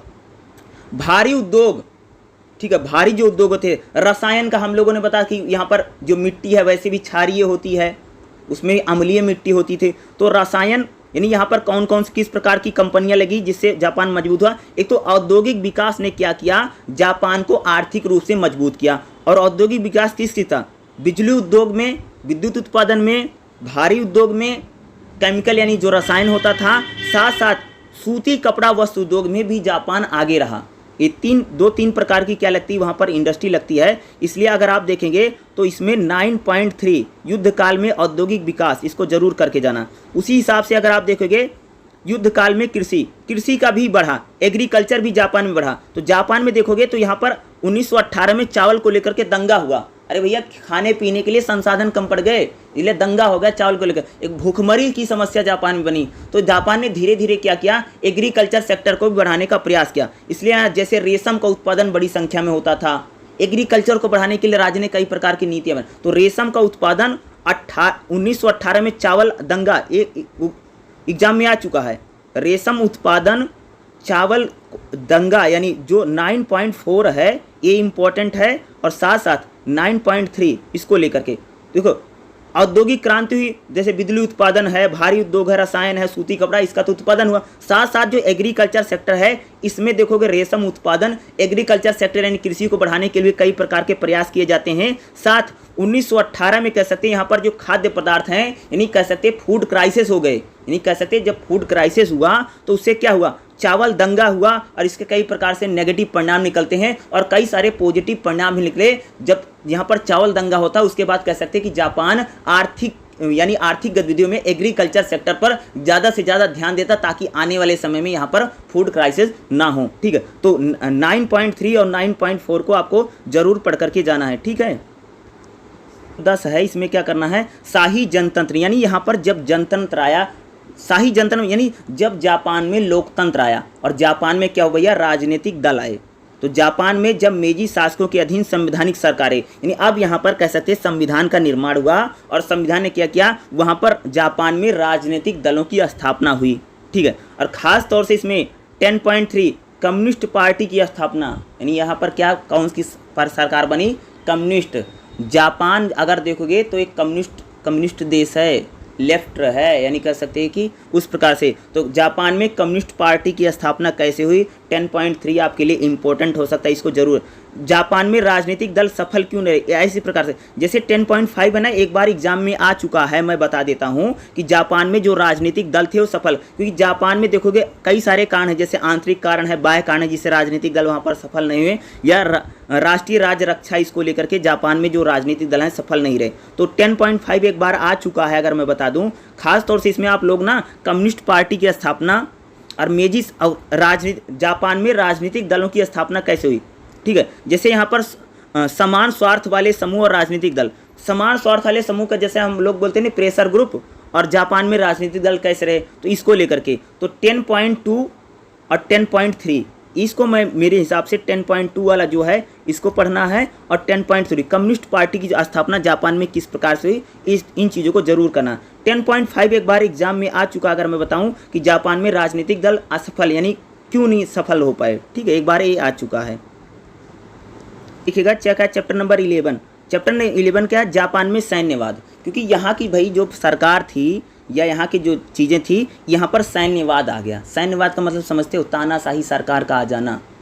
ठीक है, जापान में क्या आ गई, एक प्रकार से तानाशाही सैन्यवाद आ गया। तो जापान में जो शासन था, जिस प्रकार से पहले राजा चलाता था, डेमोक्रेसी आई, और उसी डेमोक्रेसी में क्या है कि यहाँ पर सैन्य सरकार आ गई, यानी सेना की जो भूमिका थी वह सरकार में ज़्यादा बढ़ी, यानी सेना की जो दखलंदाजी, जिस प्रकार से आप लोग देखते हैं अमेरिका में सेना का बहुत ज़्यादा हस्तक्षेप रहता है, सेना बार बार सरकार को, तो जापान में क्या था, एक प्रकार से सैन्यवाद आया और एक प्रकार से यानी जापान में अब क्या है, नागरिकों के अधिकार कम होने लगे, यानी अब जापान धीरे धीरे तानाशाही की ओर बढ़ा। ठीक है, यानी इसमें अगर आप देखोगे सेना और सरकार, जापान में भी सेना और सरकार में काफ़ी इंटरफेयर रहता था, सेना की हमें भूमिका ज़्यादा, राजनीतिक दलों के साथ सेना की नाराज़गी, यानी जो सेना थी राजनीतिक दलों के साथ कई बार नाराज रहती थी। और जापान में शिक्षा ने क्या किया, राष्ट्रवाद को बढ़ाने में अपना योगदान दिया। खास तौर से इसमें अगर आप देखेंगे तो इसमें एक काम कीजिएगा, सेना की तानाशाही, जापान में सेना एक प्रकार से तानाशाही थी। ठीक है, यह सेना का व्यवहार किस प्रकार से रहा, और इसको कर लेना। दूसरा, शिक्षा और राष्ट्रवाद, जापान में जब एजुकेशन है उसने राष्ट्रवादी चीज़ों को उदय किया। देखो तानाशाही यहाँ पर हमें किस प्रकार से दिखाई देती है कि अब जो जापान है वो धीरे धीरे एक प्रकार से अपनी विस्तारवादी नीतियों को करता है, या जापान एक प्रकार से जो फैसले होते थे अब वहाँ एक व्यक्ति ले रहा है, या जो सेना है उसकी भूमिका कह सकते हो सरकार में हमें ज़्यादा बढ़ती दिखा। जिस प्रकार से अगर मैं बात करूँ ना, जैसे पाकिस्तान या हिटलर को भी देखोगे तो हिटलर वाली जो, क्योंकि जापान भी तो उन्हीं के ग्रुप में शामिल है भाई, जापान में भी तो जर्मनी के साथ शामिल है, जर्मनी जापान इटली की नीतियां एक जैसी है, तो उन नीतियां तो एक होगी ना। जब तक यहाँ पर भाई सेना की तानाशाही नहीं गए तो सैन्यवाद नहीं आएगा, तो सैन्यवाद आएगा तभी तो सेकंड वर्ल्ड वॉर में कूदेंगे, या first world war second world war क्यों लगे, जब यहाँ पर सैन्यवाद आएगा। तो सैन्यवाद के उदय नहीं कह सकते कि जापान को प्रथम विश्व युद्ध और दूसरे विश्व युद्ध में ये एंटर करता है, खास तौर से सेकंड वर्ल्ड वॉर में जो चीज़ें होती थी। तो इसमें अगर आप देखोगे चैप्टर नंबर 11 में जापान में सैन्यवाद करके क्वेश्चन आ सकता है, इसलिए खास तौर से आप करना शासन का चरित्र, यानी जापान में जो शासन था उसका चरित्र यानी कैरेक्टर बदल गया, ठीक है। उसके पार से राजनीतिक दलों के साथ सेना की नाराजगी हो जाना यानी 11.4।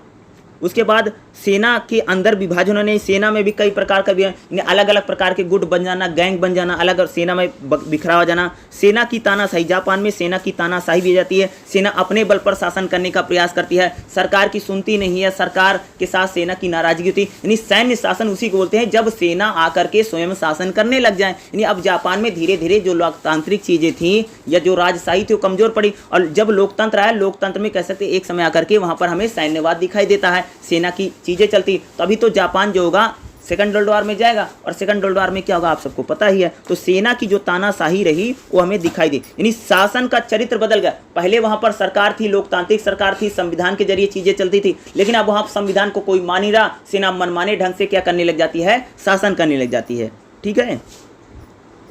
नेक्स्ट चैप्टर देखिए, चैप्टर नंबर 12 में क्या है, जापान पश्चिम एशिया के विरुद्ध औपनिवेशिक विरोधी आंदोलन।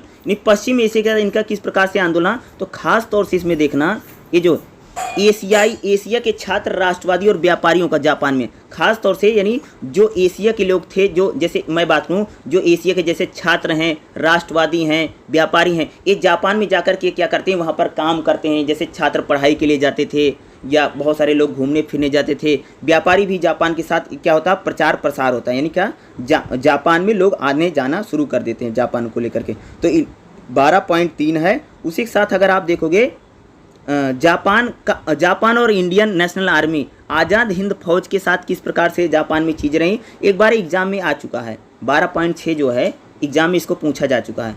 इंडोनेशिया पर जापानी कब्जा, यानी इंडोनेशिया पर किस प्रकार से जापान ने अपना कब्जा कर लिया था एक समय, क्योंकि जापान भाई विस्तारवादी नीति में कूद गया, ठीक है। सेना का शासन है तो सेना किसी के साथ भी युद्ध लड़ लेती थी, तो उसका क्या रहा। तो खास तौर से अगर आप मेरे हिसाब से देखोगे तो 12.3 इसको करना है हमको, ठीक है। उसके बाद आप हमको क्या करना है, उसके बाद जो नेक्स्ट करना है जैसे इसमें 12.7 करना है इंडोनेशिया पर जापानी कब्जा, ठीक है। उसके साथ देखोगे जापान का दक्षिण एशिया साथ भारत के साथ आगे बढ़ना, बर्मा राष्ट्रवाद जापानी समर्थन, जापान द्वारा एशिया में अपनी नीतियों को सीमित करना। यानी अब जापान जो है एशिया में खुद को कंट्रोल करने का प्रयास करता है, या जापान एशिया में एक शक्ति बनने का क्या करेगा, प्रयास करेगा, ठीक है। इसको लेकर के जो पॉइंट मैंने बताए हैं उनको जरूर करके जाना है, ठीक है।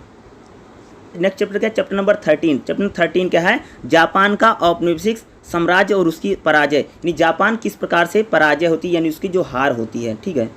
उसके जो हार अगर आप देखोगे तो खास तौर से प्रथम विश्व युद्ध में जो हार हुई, तो इसको तेलना 13.3 जापानी प्रसार का ढांचा क्या है, प्रारंभिक शुरू में जापान का कैसे प्रसार होता है, फिर औपचारिक साम्राज्य जो आते हैं, औपनिवेशिक प्रशासन, औपनिवेशिक आर्थिक संबंध कह रहे हैं। तो 13.3 यह साम्राज्यवाद की परिभाषा नहीं पूछी जाए, यानी जापान जो एक प्रकार से साम्राज्यवादी नीतियां अपनाता है उसको लेकर के बात की गई है, उसको बहस की गई है यहाँ पर।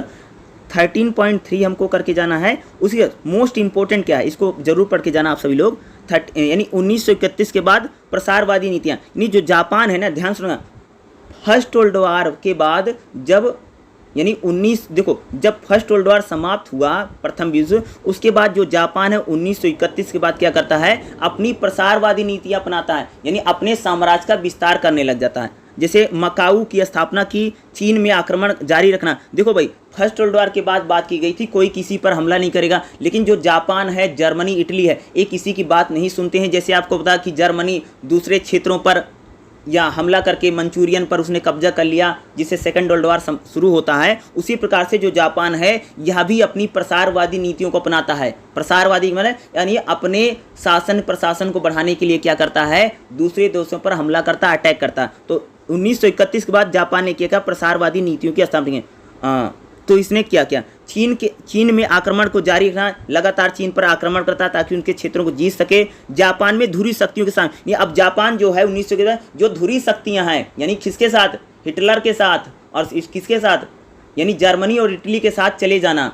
और जर्मनी और इटली के साथ जब जापान जाता है तब इसकी नीतियां कह सकती बहुत ज़्यादा आक्रामक नीतियां अपनाता है और प्रसारवादी नीतियां, यानी अपने क्षेत्र इलाके का प्रसार करते हैं। भाई हिटलर के साथ जर्मनी के, तो भाई यही था 1931 के बाद अगर आप देखें, ये थोड़ा इंपॉर्टेंट। और द्वितीय विश्व युद्ध का सुने भाई 1931 में देखोगे, 1931 के बाद जापान जिस प्रकार से अपने एरिया को बढ़ाना, दूसरे देशों पर हमला करना, चीन पर लगातार युद्ध करना, या कह सकते हो जापान का धुरी राष्ट्र शक्तियों में शामिल हो जाना, इसी से क्या होगा, सेकंड वर्ल्ड वॉर की शुरुआत होगी ना। अरे भाई सेकंड वर्ल्ड वॉर में अगर आप देखेंगे तो जर्मनी, जापान, इटली क्या है, धुरी राष्ट्र हैं। तो जापान जो था वो धुरी राष्ट्रों में शामिल हुआ, और धुरी राष्ट्रों में शामिल होने से क्या सेकंड वर्ल्ड वॉर हुआ। तो इसी में देखोगे दूसरा जो विश्व युद्ध है वो शुरू भी हो जाता है। तो ये थोड़ा सा इंपॉर्टेंट हो सकता है, 13.6 जो है इसको जरूर करके जाना है, ठीक है।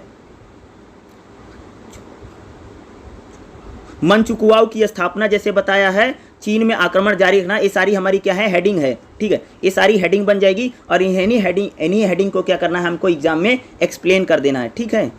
बिल्कुल लास्ट चैप्टर हमारा क्या है, जापान की पराजय और मित्र राष्ट्रों का नियंत्रण।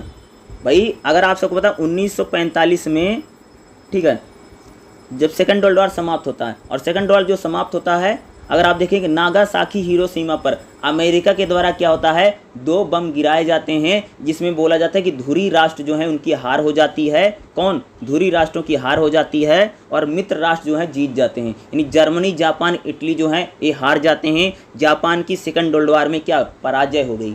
और भैया जो हार गया, जीता कौन है, मित्र राष्ट्र। मित्र राष्ट्र में कौन है, अमेरिका है, ब्रिटेन है, फ्रांस है, ये मित्र राष्ट्र हैं। इन्होंने क्या किया, जापान पर अपना कब्जा कर लिया। सबको पता है भाई हारने वाले पर जीतने वाला कब्जा करेगा ही करेगा, ये तो प्रकृति का नियम है। तो वही प्रकृति का नियम इनके साथ भी होता था। वही भाई जब आप हार गए, अब आपको हार का सामना करना पड़ा, ये क्योंकि देखो जब नागासाकी हिरोशिमा पर 2 बम गिराता है, अमेरिका गिराता है, एटॉमिक जब बम गिराता है, उसके बाद जापान अपनी, यानी कह सकते उसकी सेना का समर्पण हो जाता है, और सेना के समर्पण के साथ ही क्या सेकंड वर्ल्ड वॉर की समाप्ति हो जाती है। और जापान पर क्या होता है, धीरे धीरे जो मित्र राष्ट्र हैं उनका कब्जा हो जाता है, यानी मित्र राष्ट्र पूरी तरह जापान को अपने कंट्रोल में लेते हैं, ठीक है। यानी कब्जे पर जापानी, यानी धीरे धीरे जापान पर वो लोग कब्जा करेंगे। लेकिन उसके बाद अगर आप देखोगे जापान धीरे धीरे उच्च विकास की ओर आगे बढ़ेगा। देखो क्योंकि कोल्ड वॉर शुरू हो जाएगा, तो कोल्ड वॉर में देखोगे तो अमेरिका और जो सोवियत संघ है उनमें एक प्रकार से कंपटीशन बढ़ेगा। इसी बीच में क्या होगा, जापान जो है एक प्रकार से कह सकते हो कि नागासाकी हिरोशिमा पर बम गिरने के बाद जापान पूरी तरीके से बदल जाता है। खास तौर से जापान में जब बौद्ध धर्म जाता है, बौद्ध धर्म जाने के बाद अगर आप देखोगे तो 1952 से लेकर के 1973 तक इसमें जापान क्या करता है, पूरी टेक्नोलॉजी पर बहुत ज़्यादा ध्यान देता है। और धीरे धीरे जापान जो होता है, यानी एक प्रकार से कह सकते हैं टेक्निकल, यानी टेक्नोलॉजी में बहुत आगे बढ़ता चला जाएगा और पूरी चीज़ों को बदल देता है। जापान धीरे धीरे अगर आप देखेंगे तो एक उभरता हुआ देश दिखाई देता है। तो यानी सेकंड वर्ल्ड के बाद इसकी स्थिति इतनी ज़्यादा खराब है, इतनी ज़्यादा दर्जर थी, ठीक है। उसके बाद जापान जो धीरे धीरे तरक्की कर जाता। आज अगर आप देखेंगे तो एशिया के शक्तिशाली देशों में इसको गिना जाता है, या कह सकते हैं इसके पास अगर देखोगे टेक्नोलॉजी बहुत ज़्यादा है। अगर मैं जापानी टेक्नोलॉजी की बात करूँ, जापान की बात करूँ, तो टेक्नोलॉजी इनके पास बहुत ज़्यादा। भारत में बहुत सारी जापानी कंपनियाँ लगी हुई हैं। भाई जापानी जो काम करते हैं, जापान के लोग इंग्लिश नहीं पढ़ते हैं, मैं आपको बता दूँ, जापान के लोग अंग्रेजी नहीं जानते। जापान के लोग अपनी भाषा को उन्होंने अपनाया है और अपनी भाषा में उन्होंने मशीनें बनाई, टेक्नोलॉजी बनाई है। यानी एक प्रकार से कहते हैं आईटीसी, यानी इंफॉर्मेशन टेक्नोलॉजी में जापान जो है बहुत आगे चला गया है। खास तौर से उद्योग धंधों में जापान बहुत आगे है। जापान मशीनें बहुत बनाता है, टेक्नोलॉजी में बहुत आगे तरक्की कर गया। ये तरक्की कब हुई है, सेकंड वर्ल्ड वॉर के बाद हुई है। और जब जापान को हार का सामना करना पड़ता है, यानी जब वहाँ पर नागासाकी हिरोशिमा पर बम गिरते हैं, उसके बाद जापान में एक प्रकार से ज़्यादा जापान जो बौद्धिस्ट धर्म को पूरी तरीके से अपना लेता है। और फिर जापान में 1952 से लेकर के 1973 का अगर आप देखेंगे पूरा चुपचाप तरीके से आराम से क्या करता है, ज़्यादा से ज़्यादा टेक्नोलॉजी पर ध्यान देता है और धीरे धीरे जापान होता है वो अपना विकास और डेवलपमेंट को आगे बढ़ाता है, ठीक है। ये तो इम्पोर्टेंट है। मित्र राष्ट्र भाई जब सेकंड वर्ल्ड वॉर में हार हुई तो मित्र राष्ट्रों ने इनके संसाधनों पर, चीज़ों पर इनको क्या कब्जा ही कर लिया था। तो यही है। तो 14.3 और 14.4 ये तो आपको पता ही होगा कि राजनीतिक घटना बदले, पॉलिटिकल स्ट्रक्चर बदला और धीरे धीरे आर्थिक विकास जापान में ज़्यादा हुआ। जैसे मैंने बताया ना, कंपनी लग गई,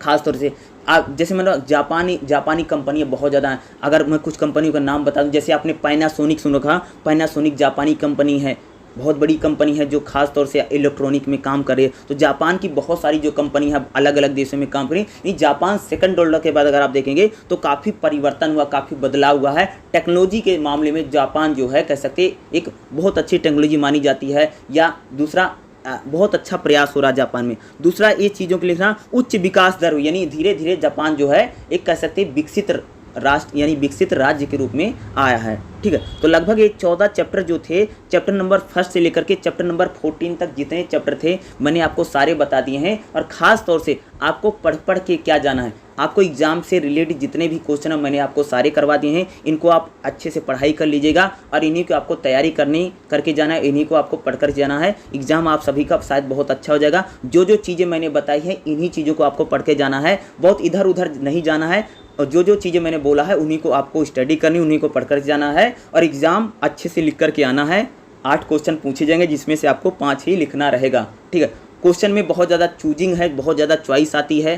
ठीक है, जैसे चौथा क्वेश्चन में 4 आप पूछे जाते हैं, 5वें क्वेश्चन में भी अगर आप देखोगे तो वहाँ पर 4 आते हैं, तो उसमें से आपको सिर्फ 2 ही लिखना रहेगा। तो चूजिंग बहुत ज़्यादा है और अच्छे से अगर इसका एक बार बुक उठा करके अच्छे से स्टडी कर लेना, अच्छे से पढ़ाई कर लेना, आपको सारी चीज़ें समझ में आ जाएगी।